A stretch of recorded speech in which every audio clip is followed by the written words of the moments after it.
E aí, alunos do oitavo ano, como que vocês estão?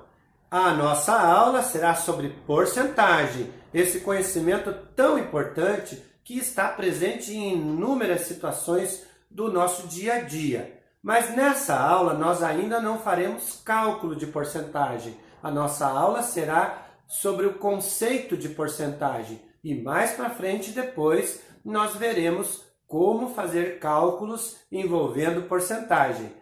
Vamos lá?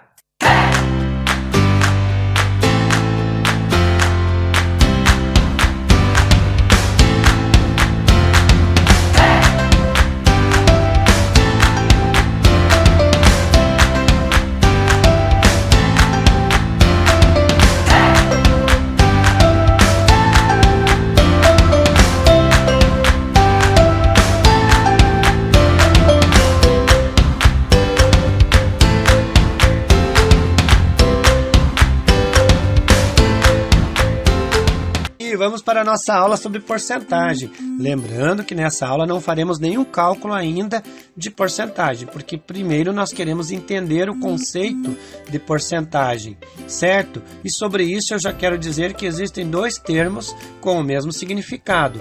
Você já deve ter ouvido ou visto por aí a palavra percentagem, ou então a palavra porcentagem. As duas têm o mesmo significado e são igualmente válidas. Sobre o símbolo, esse vocês já conhecem, né? É o famoso símbolo da porcentagem que a gente já aprendeu. Então fica aí apenas para a gente revisar. A palavra porcentagem, ela tem uma relação com o número 100. Então podemos dizer que a palavra porcentagem significa por 100. Ou ainda podemos dizer que representa a cada 100. Eu vou ilustrar isso dizendo que porcentagem representa pacotes de 100. Opa! O que quer dizer isso, pacotes de 100? Guarda essa ideia aí e vejam esse exemplo. Nós queremos pegar 30% de 400. Lembram lá da ideia dos pacotes de 100? Pois é. Então, se nós tivermos 400 unidades, em quantos pacotes de 100 nós poderemos distribuir igualmente essas 400 unidades? É lógico, né? Em 4 pacotes de 100 nós distribuímos as 400 unidades, né? Então vamos precisar de 4 pacotes, certo? Muito bem, ali então em cada pacote tem 100 unidades, tem o valor 100, mas nós queremos tirar quanto por cento? 30% de cada pacote, né? Porque é 30 por 100, 30 de cada 100. Então do primeiro pacote tiramos 30. Do segundo pacote fazemos a mesma coisa, tiramos 30 unidades. E vamos lá, o terceiro pacote também nós retiramos 30 unidades, certo? E, finalmente, no último pacote, retiramos também 30 unidades. Então, beleza, né? Ficou assim, primeiro pacote, 30 unidades retiradas. No segundo pacote, a mesma coisa, retiramos 30 unidades. No terceiro pacote, 30 unidades. E, finalmente, no quarto pacote, 30 unidades, totalizando 120. Então, já começamos a entender que 30% de 400 é igual a 120. Isso já vai nos ajudando a entender um pouco sobre porcentagem. Legal, né? Mas por que precisamos estudar porcentagem? E eu já vou respondendo a vocês, meus queridos alunos, que a porcentagem ela está presente em inúmeras situações do nosso cotidiano. Por exemplo, quando você vai ao supermercado, lá tem os produtos, né, que você leva para casa. Os produtos têm preços e os preços variam numa certa relação de porcentagem. Também nas transações de banco, talvez você não tenha uma conta corrente. Ou talvez você tenha uma conta poupança, alguém da família tem, né? Certo, então, nas relações de banco, não se pode deixar de falar de porcentagem nos rendimentos, nos juros que o banco oferece, certo?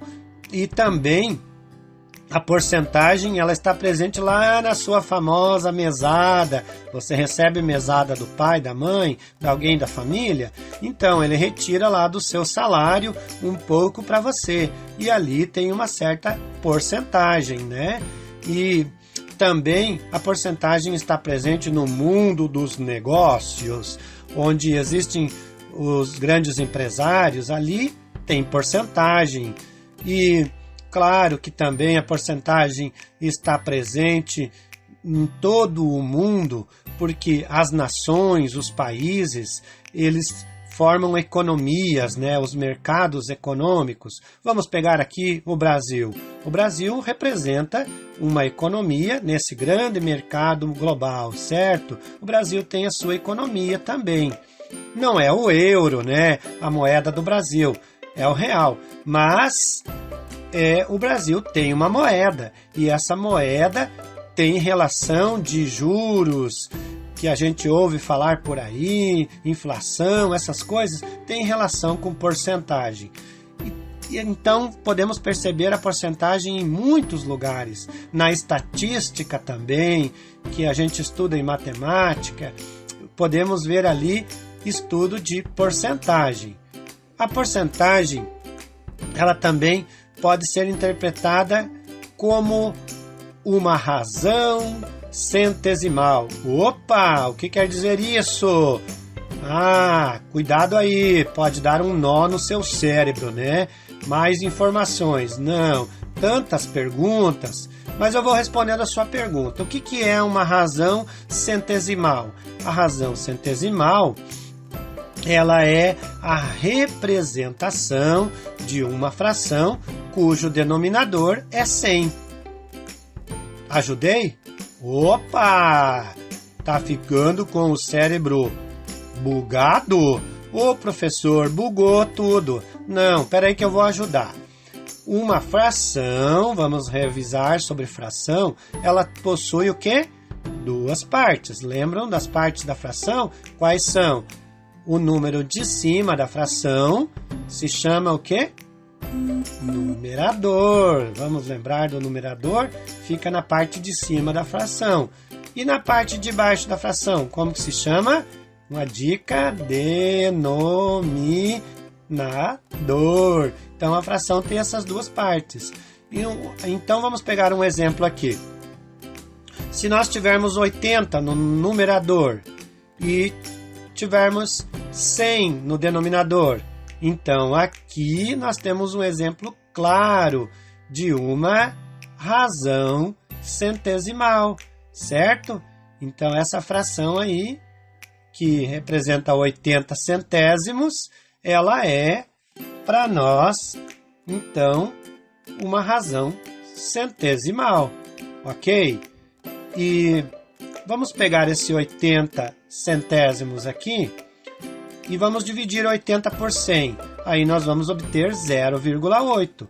Esse 0,8, resultado da divisão de 80 por 100, é um número decimal. Vocês já sabem isso. Então vamos pegar esse 0,8 e multiplicar por 100. O que acontece se nós multiplicarmos 0,8 por 100? Nós vamos obter novamente o valor 80. E a gente pode dizer que esse 80 é 80%, certo? Mas ainda temos muito para aprender sobre porcentagem. Ainda temos os cálculos para aprender a fazer. E certamente que não poderemos fazer tudo isso hoje. Existe uma grande diversidade de problemas envolvendo a porcentagem, por exemplo. E eu quero dizer para vocês que existem muitas formas de calcularmos porcentagem, né? Existem diversos caminhos. Hoje nós vamos ficar apenas nesse conceito, né? né? Tudo isso fica para nossa próxima videoaula da semana que vem. Aí nós poderemos fazer os cálculos de porcentagem, certo?